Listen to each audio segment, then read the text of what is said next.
ನಮಸ್ತೆ. ರಾಷ್ಟ್ರೋತ್ಥಾನ ವಿದ್ಯಾ ಕೇಂದ್ರ, ವಿಜಯನಗರ, 4ನೇ ಹಂತ, ಮೈಸೂರು. ವಿದ್ಯಾ ಕೇಂದ್ರದಲ್ಲಿ ಅರಳುತ್ತಿರುವ ಕಲಿಕಾ ಕುಸುಮಗಳು ನಾವೆಲ್ಲ. ನನ್ನ ಹೆಸರು ಸ್ಮೇರಾ. ನನ್ನ ಹೆಸರು ಕ್ಷಿತಿ. ನನ್ನ ಹೆಸರು ಕೃಷ್ಣ. ನನ್ನ ಹೆಸರು ಕ್ಷಿತಿಜ್.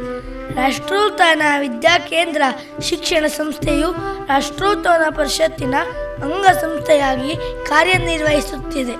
ರಾಷ್ಟ್ರೋತ್ಥಾನ ಪರಿಷತ್ ಸಂಸ್ಥೆಯು 1965ರಲ್ಲಿ ಸ್ಥಾಪನೆಯಾಗಿ ತನ್ನ ಕ್ಷೇತ್ರವನ್ನು ಸಾಹಿತ್ಯ, ಶಿಕ್ಷಣ, ಯೋಗ, ಕಲೆ ಹಾಗೂ ಗೋಸೇವೆಗಳಂತಹ ಇತರ ಸಮಾಜಮುಖಿ ಕಾರ್ಯಗಳಲ್ಲಿ ತನ್ನನ್ನು ತಾನು ತೊಡಗಿಸಿಕೊಂಡು ಎಲೆಮರೆಯ ಕಾಯಿಯ ರೀತಿ ಕಾರ್ಯಸಾಧನೆಯನ್ನು ಮಾಡುತ್ತಿದೆ. ಇದಕ್ಕೆ ಹಲವಾರು ನಿಸ್ವಾರ್ಥ ಸಮಾಜಮುಖಿ ಮನೋಭಾವವುಳ್ಳ ಮಹನೀಯರ ಸಾಕಷ್ಟು ಕೊಡುಗೆಗಳು ಇವೆ. ಈ ಸಂಸ್ಥೆಯು ಪ್ರಾರಂಭವಾಗಿ 60 ಸಂವತ್ಸರಗಳು ಕಳೆದಿವೆ. ಪ್ರತಿ ಹೆಜ್ಜೆಯಲ್ಲೂ ಎದೆಗುಂದದೆ ಆತ್ಮವಿಶ್ವಾಸದಿಂದ ಸ್ವಸ್ಥ ಸುಸ್ಥಿರ ಸಮಾಜ ನಿರ್ಮಾಣ ಎಂಬ ಧ್ಯೇಯ ವಾಕ್ಯವನ್ನು ನೆನೆದು ತನ್ನ ಕಾರ್ಯ ಸಾಧನೆಯಲ್ಲಿ ವಿಚಲಿತವಾಗದೆ ಉತ್ಕೃಷ್ಟತೆಯೆಡೆಗೆ ಸಾಗುತ್ತಿದೆ. ನಮ್ಮ ವಿದ್ಯಾ ಕೇಂದ್ರವು ರಾಷ್ಟ್ರೋತ್ಥಾನ ಪರಿಷತ್ತಿನ 7ನೇ ಶಾಖೆಯಾಗಿತ್ತು. 2022ರಲ್ಲಿ ಮೈಸೂರಿನ ಶ್ರೀನಗರ ಮತ್ತು ವಿಜಯನಗರ ಎಂಬ 2 ಸ್ಥಳಗಳಲ್ಲಿ ಪ್ರಾರಂಭವಾಯಿತು. ಪ್ರಸ್ತುತ ಪ್ರಿ-ಕೆಜಿ ಇಂದ 8ನೇ ತರಗತಿವರೆಗೂ ನೋಂದಣಿ ನಡೆಯುತ್ತಿದೆ.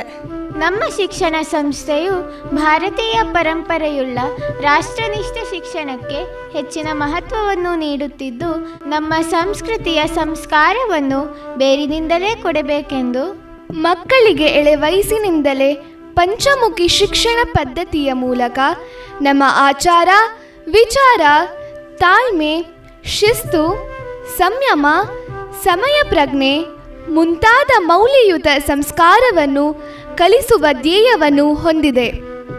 ಅಲ್ಲದೆ ಪಠ್ಯ ಮತ್ತು ಪಠ್ಯೇತರ ಚಟುವಟಿಕೆಗಳೆಂದು ವಿಭಾಗಿಸದೆ ಎಲ್ಲವೂ ಪಠ್ಯ ಚಟುವಟಿಕೆಗಳೆಂದೇ ಪರಿಗಣಿಸಿ ಇಲ್ಲಿ ಶಾಸ್ತ್ರೀಯ ನೃತ್ಯ, ಹಾಡು ಮತ್ತು ಸಂಗೀತ ಪರಿಕರಗಳ ತರಬೇತಿ ಮತ್ತು ಕ್ರೀಡೆ, ಕರಾಟೆ, ಚಿತ್ರಕಲೆ, ಕಥಾಭಾರತಿ ಹಾಗೂ ವಿದ್ಯಾರ್ಥಿ ಅಭಿವೃದ್ಧಿ ಚಟುವಟಿಕೆಗಳು ಮತ್ತಿನ್ನಿತರ ಹಲವಾರು ಶಾರೀರಿಕ ಮತ್ತು ಬೌದ್ಧಿಕ ಶಿಕ್ಷಣವನ್ನು ನೀಡುತ್ತಾ ಬಂದಿದೆ. ಇದು ನಮ್ಮ ಸಂಸ್ಥೆಯ ಹಾಗೂ ವಿದ್ಯಾ ಕೇಂದ್ರದ ಒಂದು ಕಿರು ಪರಿಚಯ.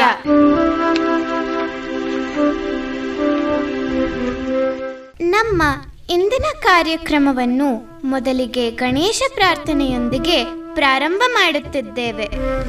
ವಾತಾಪಿ ಗಣಪತಿಂ, ರಾಗ ಹಂಸಧ್ವನಿ, ತಾಳ ಆದಿತಾಳ, ರಚನೆ ಮುತ್ತುಸ್ವಾಮಿ ದೀಕ್ಷಿತರ್.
ನೆರವೇರಿಸಿಕೊಟ್ಟಂತಹ ನನ್ನ ಸ್ನೇಹಿತರಾದ ಗಾಯನದಲ್ಲಿ ಸ್ಮೇರ, ನಿರಾಲಿ, ಕ್ಷಿತಿ, ಕೃಷ್ಣ ಮತ್ತು ಸಾನ್ವಿ ಹಾಗೂ ಪಕ್ಕವಾದ್ಯ ಕೀಬೋರ್ಡಿನಲ್ಲಿ ಶ್ರೀಹಾನ್ ಮತ್ತು ಮೃದಂಗದಲ್ಲಿ ಕ್ಷಿತಿಜ್ರವರು.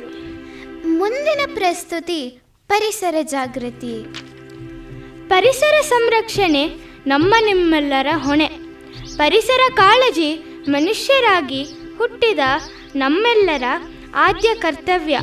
ಪರಿಸರ ಉಳಿವಿಗೆ ಅನೇಕ ನಿಸ್ವಾರ್ಥ ವ್ಯಕ್ತಿಗಳು ಸೇವೆಯನ್ನು ಸಲ್ಲಿಸಿದ್ದಾರೆ. ಹಾಗೆ ಹಲವರು ತಮ್ಮ ಪ್ರಾಣವನ್ನು ಕೂಡ ಪಣಕ್ಕಿಟ್ಟು ಹೋರಾಡಿದ್ದಾರೆ. ನಮಗೆಲ್ಲರಿಗೂ ಚಿರಪರಿಚಿತರಾದ ವಿಶ್ವದಾದ್ಯಂತ ಹೆಸರುವಾಸಿಯಾದ ಸಾಲುಮರದ ತಿಮ್ಮಕ್ಕ ಹಾಗೂ ಚಿಕ್ಕಯ್ಯ ದಂಪತಿಗಳು ನಿಸ್ವಾರ್ಥ ಮನೋಭಾವದಿಂದ ತಮ್ಮ ಸ್ವಂತ ಮಕ್ಕಳಂತೆ ಸಾಲು ಸಾಲಾಗಿ ಮರಗಳನ್ನೇ ಬೆಳೆಸಿ ಪೋಷಿಸಿ ಇಂದು ಹಲವರಿಗೆ ಮಾದರಿಯಾಗಿದ್ದಾರೆ. ಅವರಿಗಾಗಿ ನಮ್ಮ ಹಿರಿಯರು ಹೇಳುವುದು ಸಾಲುಮರದ ತಿಮ್ಮಕ್ಕ ನಾಡಿಗೆಲ್ಲ ದೊಡ್ಡಕ್ಕ ಎಂದು. ಮುಂದಿನ ಪ್ರಸ್ತುತಿಯಲ್ಲಿ ಪರಿಸರದ ಬಗ್ಗೆ ಜಾಗೃತಿಯನ್ನು ಮೂಡಿಸುವ ಪರಿಸರ ಗೀತೆಯನ್ನು ಹಾಗೂ ಪೀಳಿಗೆಯಿಂದ ಪೀಳಿಗೆಗೆ ಬದಲಾಗುತ್ತಿರುವ ಮನೋಭಾವ ಹಾಗೂ ಅದರ ಪರಿಣಾಮಗಳನ್ನು ಒಂದು ನಿದರ್ಶನದ ಮೂಲಕ ನಾಟಕದ ರೂಪದಲ್ಲಿ ತಿಳಿಯೋಣ. ಪರಿಸರ ಗೀತೆ ಬನಸಿರಿ ಪ್ರಕೃತಿಯ ವರದಾನ.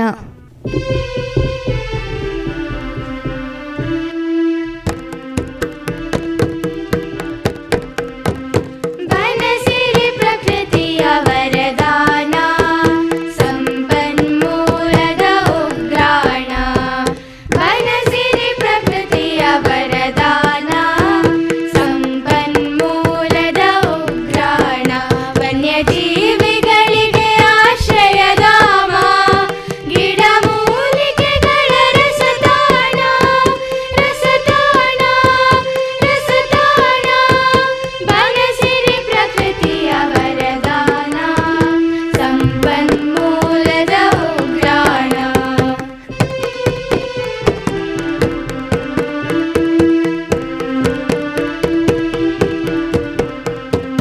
ಕಾಡು ಮಾನವ ಸಂಬಂಧ ಬೆಳೆದಿದೆ ಎಷ್ಟೋ ಯುಗದಿಂದ. ಕಾಡಿನ ಗರ್ಭದಿ ಬಂದವರು, ಕಾಡಿನ ಗರ್ಭದಿ ಬಂದವರು, ಕಾಡಿನ ಮಡಿಲಲ್ಲಿ ಬೆಳೆದವರು, ಕಾಡಿನ ಮಡಿಲಲ್ಲಿ ಬೆಳೆದವರು. ಬನಸಿರಿ ಪ್ರಕೃತಿಯ ವರದಾನ, ಸಂಪನ್ಮೂಲದ ಉಗ್ರಾಣ.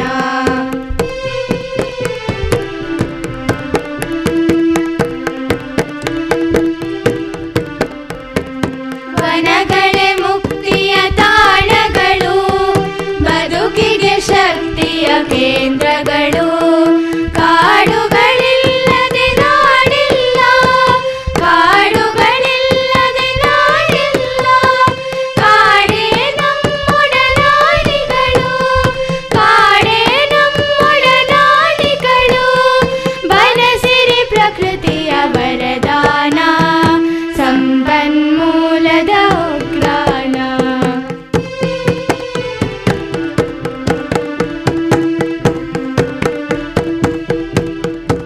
ಈ ಗೀತೆಯನ್ನು ಹಾಡಿದವರು ಸ್ಮೇರ, ನಿರಾಲಿ, ಕ್ಷಿತಿ, ಕೃಷ್ಣ ಮತ್ತು ಸಾನ್ವಿ ಹಾಗೂ ಪಕ್ಕವಾದ್ಯ ಕೀಬೋರ್ಡಿನಲ್ಲಿ ಶ್ರೀಹಾನ್ ಮತ್ತು ಮೃದಂಗದಲ್ಲಿ ಕ್ಷಿತಿಜ್ರವರು. ಕಾಡಿನ ಶಬ್ದಗಳಿಗೆ ಮಸುಕಾಗುತ್ತಿರುವ ನಗರದ ವಾತಾವರಣ. ಪಕ್ಷಿಗಳ ಚಿಲಿಪಿಲಿನಾದ, ಎಲೆಗಳು ಸದ್ದು ಮಾಡುತ್ತಿವೆ. ಪ್ರತಿಫಲಿತ, ಭಾವನಾತ್ಮಕ, ಸೌಮ್ಯವಾದ ಆದರೆ ಸ್ಪಷ್ಟವಾದ ಕ್ರಿಯೆಯ ಕರೆಯೊಂದಿಗೆ ಒಂದೆಡೆ ಮರಗಳನ್ನು ಹತ್ತುತ್ತಾ ಬೆಳೆದ ಪೀಳಿಗೆ, ಮತ್ತೊಂದೆಡೆ ಕಂಬಗಳನ್ನೇ ಮರಗಳೆಂದು ಭಾವಿಸುವ ಪೀಳಿಗೆ. ಇಂದು ನಾವು ಹಿಂದಿನ ಪೀಳಿಗೆಯ ಚಿರತೆ ಮರಿ ಮತ್ತು ಅದರ ಸಹಸ್ರಮಾನದ ಚಿಕ್ಕಮ್ಮನ ಸಂಭಾಷಣೆಯ ನಡುವಿನ ಶಾಂತ ಕ್ಷಣವನ್ನು ಕೇಳುತ್ತೇವೆ. ಈ ಚಿತ್ರಣವು ಇಂದು ನಾವು ಏನನ್ನು ಕಳೆದುಕೊಳ್ಳುತ್ತಿದ್ದೇವೆ ಮತ್ತು ನಮಗೆ ಇನ್ನೂ ರಕ್ಷಿಸಲು ಸಮಯವಿದೆ ಎಂಬುದನ್ನು ನೆನಪಿಸುತ್ತದೆ. ಅಗಲವಾದ ಕಣ್ಣುಗಳು. ಲಿಯಾ ಆಂಟಿ, ಇದನ್ನು ನೋಡಿ, ಎಂತಹ ತಂಪಾದ ಮರ, ಎತ್ತರದ ನಯವಾದ ತಂತಿಗಳು ಬಳ್ಳಿಗಳಂತೆ ನೇತಾಡುತ್ತಿವೆ. ಪಕ್ಷಿಗಳು ಸಹ ಇಲ್ಲಿ ತಣ್ಣಗಾಗುತ್ತಿವೆ. ಕುಳಿತು ಆಟವಾಡಲು ಸೂಕ್ತ ಸ್ಥಳ. ಅದು ಮರವಲ್ಲ ಮರಿ, ಅದು ವಿದ್ಯುತ್ ಕಂಬ. ಏನು? ಆದರೆ ಅದು ಎತ್ತರವಾಗಿ ನಿಂತಿದೆ. ಪಕ್ಷಿಗಳಿವೆ, ಸ್ವಲ್ಪ ನೆರಳು ಕೂಡ ಇದೆ. ಅದು ಮರದಂತೆ ಭಾಸವಾಗುತ್ತಿದೆ. ಅದೇ ವಿಷಯ.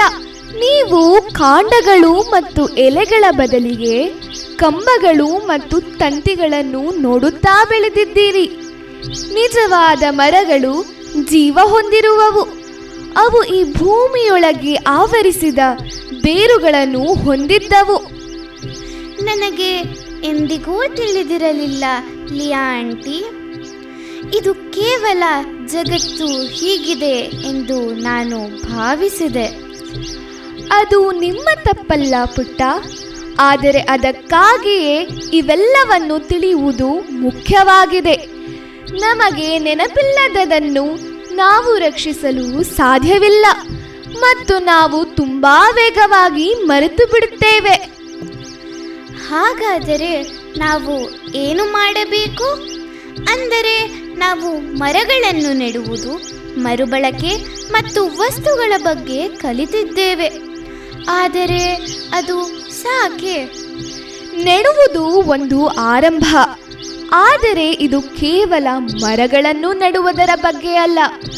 ಇದು ಗೌರವವನ್ನು ಪುನರ್ನಿರ್ಮಿಸುವ ಬಗ್ಗೆ. ಕಾಡಿನ ನೆಲದ ಮೇಲೆ ನಡೆಯುವ ಪ್ರತಿಯೊಂದು ಇರುವೆಗೆ, ಕೊಂಬೆ ಅಗತ್ಯವಿರುವ ಪ್ರತಿಯೊಂದು ಹಕ್ಕಿಗೆ, ಕಾಡಿಗೆ ಸಹ ಬೆಳೆಯಲು ಸಮಯ ಬೇಕಾಗುತ್ತದೆ ಮತ್ತು ಹಿಂತಿರುಗಲು ಇಷ್ಟಪಡುತ್ತದೆ. ನೀನು ಬುದ್ಧಿವಂತ ಹಳೆಯ ಮರದಂತೆ ಧ್ವನಿಸುತ್ತೀಯ. ಬಹುಶಃ ನಾನು ಹಾಗೇ ಇರಬಹುದು.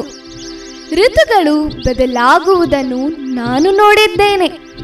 ನಾನು ದಟ್ಟ ಕಾಡುಗಳಲ್ಲಿ ಬೇಟೆಯಾಡಿದ್ದೇನೆ ಮತ್ತು ಎಲೆಗಳಿಂದ ಮರೆ ಮಾಡಲ್ಪಟ್ಟ ನಕ್ಷತ್ರಗಳ ಕೆಳಗೆ ಮಲಗಿದ್ದೇನೆ. ಆದರೆ ಇತ್ತೀಚೆಗೆ ನಾನು ನೋಡುವುದು ಖಾಲಿ ಆಕಾಶ. ಮರಗಳನ್ನು ಉಳಿಸಿ, ಪ್ಲಾಸ್ಟಿಕ್ಗೆ ಬೇಡ ಎಂದು ಹೇಳಿ ಎಂಬ ಘೋಷಣೆಗಳನ್ನು ನಾವೆಲ್ಲರೂ ಕೇಳಿದ್ದೇವೆ. ಆದರೆ ಜನರು ಇನ್ನು ಕಸ ಎಸೆಯುವುದನ್ನು, ಬೆಂಕಿ ಹಚ್ಚುವುದನ್ನು, ದೊಡ್ಡ ಯಂತ್ರಗಳನ್ನು ಹಸಿರು ಸ್ಥಳಗಳಲ್ಲಿ ಓಡಿಸುವುದನ್ನು ನಾನು ನೋಡುತ್ತೇನೆ. ನಿಜವಾದ ಬದಲಾವಣೆಯನ್ನು ಹೇಗೆ ಮಾಡಬೇಕೆಂದು ನನಗೆ ತಿಳಿದಿರಲಿಲ್ಲ.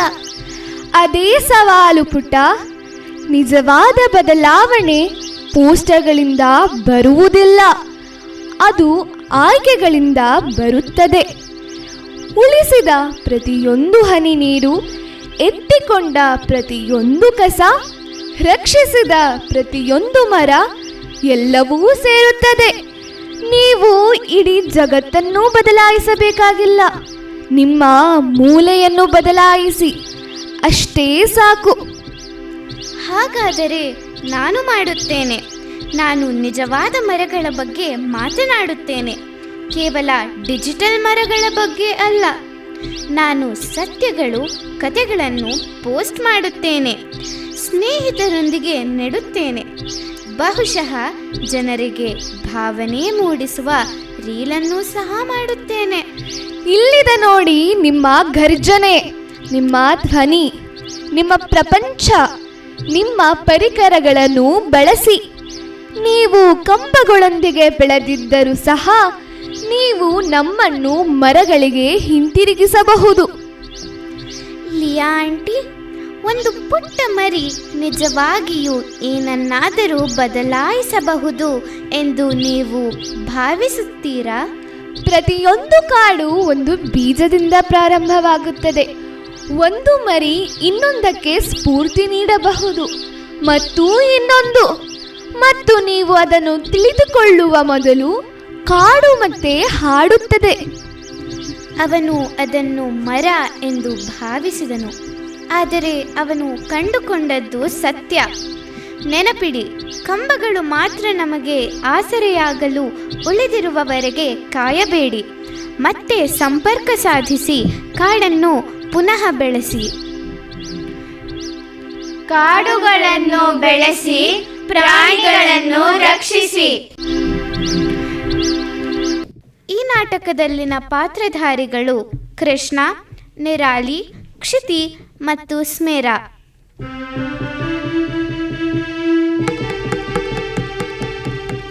ತೂಗಿ ತೂಗಿ ಮರಗಳೇ, ಇಳೆಗೆ ಇಳಿದವರಗಳೇ, ನೆಲದ ಮಧುರ ಗಾನದಲ್ಲಿ ಮೂಡಿ ಬಂದ ಸ್ವರಗಳೇ, ನೆಲದ ಮಧುರ ಗಾನದಲ್ಲಿ ಮೂಡಿ ಬಂದ ಸ್ವರಗಳೇ, ತೂಗಿ ತೂಗಿ ಮರಗಳೇ.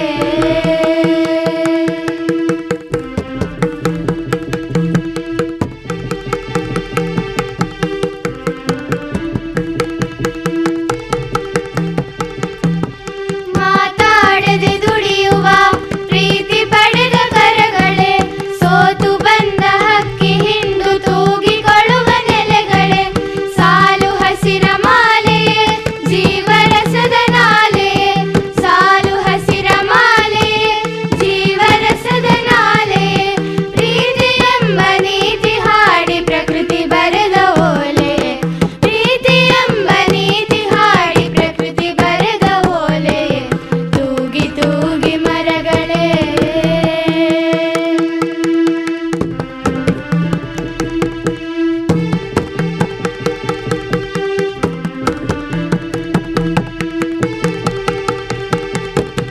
ಮಣ್ಣಿನ ದಮದಾಳವ ಸೀಳಿ ಮೇಲೆ ಬರುವಿರಿ, ಮೈಯ ತುಂಬ ಚಿಗುರಿನ ರೋಮಾಂಚನವ ತಳೆವಿರಿ, ಕೊಂಬೆ ಕೊಂಬೆ ಕೈಯ ಚಾಚಿ ಬನ್ನಿ ಎಂದು ಕರೆವಿರಿ, ಕೊಂಬೆ ಕೊಂಬೆ ಕೈಯ ಚಾಚಿ ಬನ್ನಿ ಎಂದು ಕರೆವಿರಿ, ಔದಾರ್ಯದ ಒಡಲಾಗಿ ಹೂವು ಹಣ್ಣು ಸುರಿವಿರಿ, ಔದಾರ್ಯದ ಒಡಲಾಗಿ ಹೂವು ಹಣ್ಣು ಸುರಿವಿರಿ, ತೂಗಿ ತೂಗಿ ಮರಗಳೇ.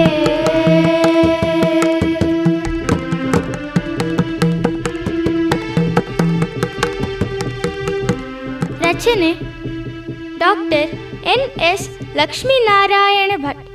ಈ ಗೀತೆಯನ್ನು ಹಾಡಿದವರು ಸ್ಮೇರಾ, ನಿರಾಲಿ, ಕ್ಷಿತಿ, ಕೃಷ್ಣ ಮತ್ತು ಸಾನ್ವಿ, ಹಾಗೂ ಪಕ್ಕವಾದ್ಯ ಕೀಬೋರ್ಡಿನಲ್ಲಿ ಶ್ರೀಹಾನ್ ಮತ್ತು ಮೃದಂಗದಲ್ಲಿ ಕ್ಷಿತೀಶ್ ರವರು. ಪರಿಸರದಲ್ಲಿ ಕೇವಲ ಮರಗಿಡ, ಕಾಡು ಮೇಡುಗಳನ್ನು ಮಾತ್ರ ಸಂರಕ್ಷಿಸುವುದಲ್ಲ, ನಮ್ಮ ಸುತ್ತಲಿನ ಮೂಲಭೂತ ಸೌಕರ್ಯಗಳಾದ ಗಾಳಿ, ನೀರು, ನೆಲ, ಆಕಾಶ ಮತ್ತು ಅಗ್ನಿ, ಈ ಪಂಚಭೂತಗಳನ್ನು ಸಮತೋಲನದಲ್ಲಿ ಸಂರಕ್ಷಿಸಿ ಅವುಗಳನ್ನು ಕಾಲಕಾಲಕ್ಕೆ ಸರಿದೂಗಿಸಿಕೊಂಡು ಹೋಗುವಂತೆ ಕಾರ್ಯಕೈಗೊಳ್ಳುವುದಾಗಿದೆ.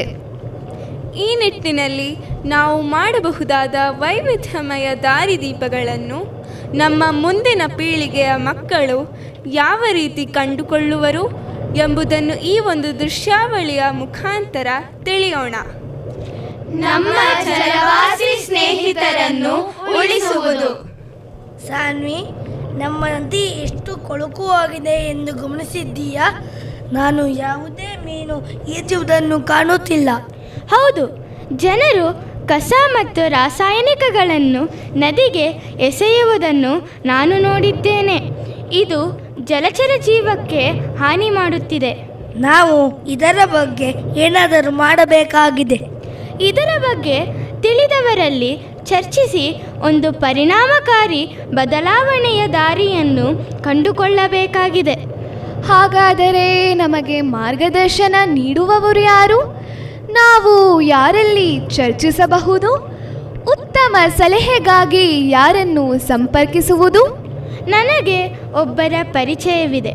ಸಾಗರ ಜೀವಶಾಸ್ತ್ರಜ್ಞೆ ಡಾಕ್ಟರ್ ಸ್ಮೇರಾ ಅವರೊಂದಿಗೆ ಮಾತನಾಡೋಣ. ಪರಿಹಾರವನ್ನು ಕಂಡುಹಿಡಿಯಲು ಅವರು ನಮಗೆ ಸಹಾಯ ಮತ್ತು ಮಾರ್ಗದರ್ಶನ ಮಾಡಬಹುದು. ನಮಸ್ತೆ ಮಕ್ಕಳೇ. ನಮಸ್ತೆ. ಮಾತಾಜಿ. ಇಂದು ನೀವು ಇಲ್ಲಿಗೆ ಬಂದ ಕಾರಣ? ನಮ್ಮ ನದಿಯಲ್ಲಿನ ಮಾಲಿನ್ಯದ ಬಗ್ಗೆ ನಮಗೆ ಕಾಳಜಿ ಇದೆ. ಇದು ಜಲಚರ ಪ್ರಾಣಿಗಳ ಮೇಲೆ ಪರಿಣಾಮ ಬೀರುತ್ತಿದೆ. ಇದರ ಬಗ್ಗೆ ನೀವು ನಮಗೆ ಹೆಚ್ಚು ಹೇಳಬಲ್ಲಿರಾ?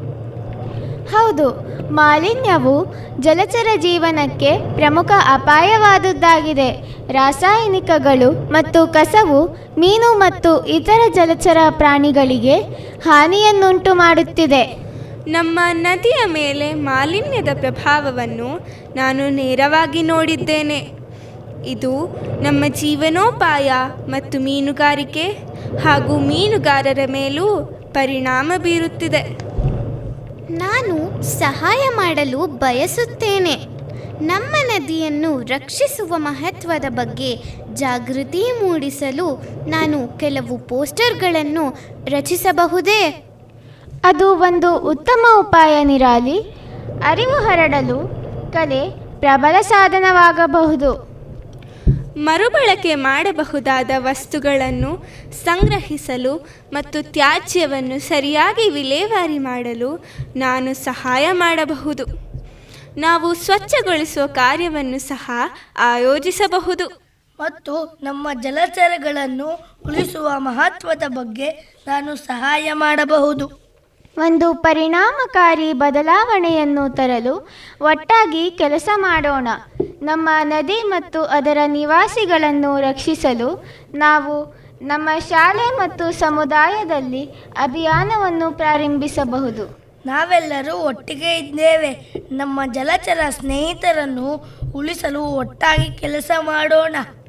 ನಮ್ಮ ಪರಿಸರವನ್ನು ರಕ್ಷಿಸಲು ಉಪಕ್ರಮವನ್ನು ತೆಗೆದುಕೊಂಡಿದ್ದಕ್ಕಾಗಿ ನಿಮ್ಮೆಲ್ಲರ ಬಗ್ಗೆ ನನಗೆ ಹೆಮ್ಮೆ ಇದೆ. ಒಳ್ಳೆಯ ಕೆಲಸವನ್ನು ಕೈಗೆತ್ತಿಕೊಂಡಿದ್ದೀರಿ. ಮುಂದುವರೆಸಿ. ಶುಭವಾಗಲಿ. ನಾವು ಆರೋಗ್ಯಕರ ಮತ್ತು ಅಭಿವೃದ್ಧಿ ಹೊಂದುತ್ತಿರುವ ನದಿ ಪರಿಸರ ವ್ಯವಸ್ಥೆಯನ್ನು ಸುಧಾರಿಸುವಲ್ಲಿ ಒಟ್ಟಿಗೆ ಶ್ರಮಿಸೋಣ. ಮತ್ತು ನಮ್ಮೊಂದಿಗೆ ಸೇರಲು ಇತರರನ್ನು ಪ್ರೇರೇಪಿಸಲು ನಾನು ಕಲೆಯನ್ನು ರಚಿಸುತ್ತಲೇ ಇರುತ್ತೇನೆ. ನಮ್ಮ ನದಿಯನ್ನು ರಕ್ಷಿಸಲು ಸಹಾಯ ಮಾಡಲು ನಾನು ಮರುಬಳಕೆ ಮತ್ತು ತ್ಯಾಜ್ಯವನ್ನು ಕಡಿಮೆ ಮಾಡುತ್ತೇನೆ. ಬನ್ನಿ, ಎಲ್ಲರೂ ಒಟ್ಟಾಗಿ ಒಗ್ಗಟ್ಟಿನಿಂದ ದುಡಿಯೋಣ, ಹಾಗೆ ಒಕ್ಕೊರಲಿನಿಂದ ಹೇಳೋಣ, ಪರಿಸರ ಸಂರಕ್ಷಣೆ ನಮ್ಮೆಲ್ಲರ ಹೊಣೆ. ಪರಿಸರದ ಅವನತಿಯನ್ನು ತಡೆಗಟ್ಟಲು ಮತ್ತು ಅದಕ್ಕೆ ಉಂಟಾದ ಹಾನಿಗಳನ್ನು ಸರಿಪಡಿಸಲು ಕೈಗೊಳ್ಳುವ ಪ್ರಯತ್ನಗಳ ಮಾರ್ಗದಲ್ಲಿ ಚಲಿಸೋಣ. ಪರಿಸರ ಸ್ನೇಹಿ ಆಗೋಣ, ಪ್ರಕೃತಿಯ ರಕ್ಷಣೆ ಮಾಡೋಣ.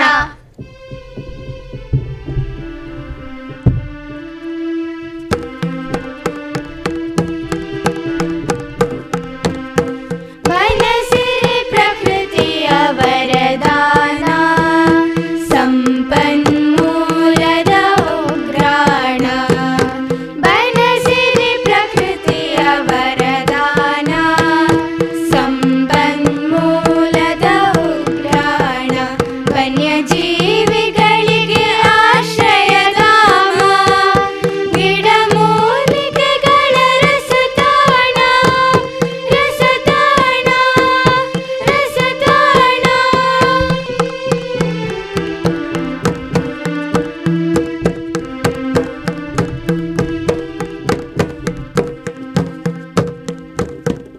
ಈ ದಿನದ ಕಾರ್ಯಕ್ರಮದಲ್ಲಿ ಭಾಗವಹಿಸಿದ ನಮ್ಮ ಸಹೋದರ ಸಹೋದರಿಯರಾದ ಸ್ಮೇರಾ, ನಿರಾಲಿ ಚಿದಂಬರ್, ಸಾನ್ವಿ ಸುನಿಲ್, ಕ್ಷಿತಿ, ಕೃಷ್ಣ, ಕ್ಷಿತಿಜ್ ಮತ್ತು ಶ್ರೀಹಾನ್ ರವರು.